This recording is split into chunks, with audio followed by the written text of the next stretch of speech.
10th SADC Water Dialogue is discussing ways to raise adequate funding in order to improve efficiency in supplying potable water in the region. The dialogue has brought experts and key stakeholders to find solutions that will ensure sustainable water supply in the region. Our SABC Correspondent Rapelang Radebe has covered this event and the story for us.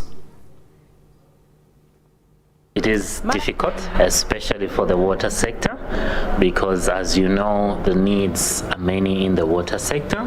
Most of our infrastructure in the water sector is actually aging.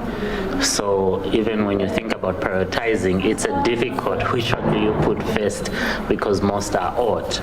But nonetheless, what we do obviously is to realize that we can't raise the capital alone. We have to work with partners, and I think that's the first essential aspect, to realize that we work with partners, and they're diverse partners, in order to meet that need. But also it's to realize that we need, especially for water, both water from a productive use perspective for our own economic development, and knowing that linkage enables us to prioritize rightly the value of water in our community, and then to also appreciate that right aspect in terms of access to clean and potable water from a community perspective. So that enables then to set the prioritization aright.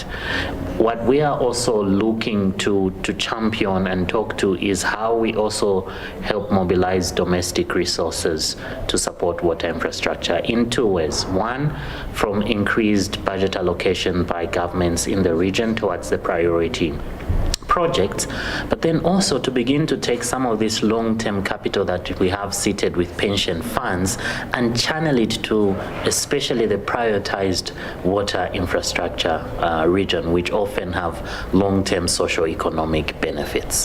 How are we doing in creating employment opportunities through water systems?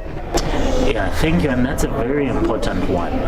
Let me give an example of Zambia. When they were developing their water investment program, they realized fairly recently actually that they could generate as much as 1,000 jobs within the next 5 years by implementing that appropriately.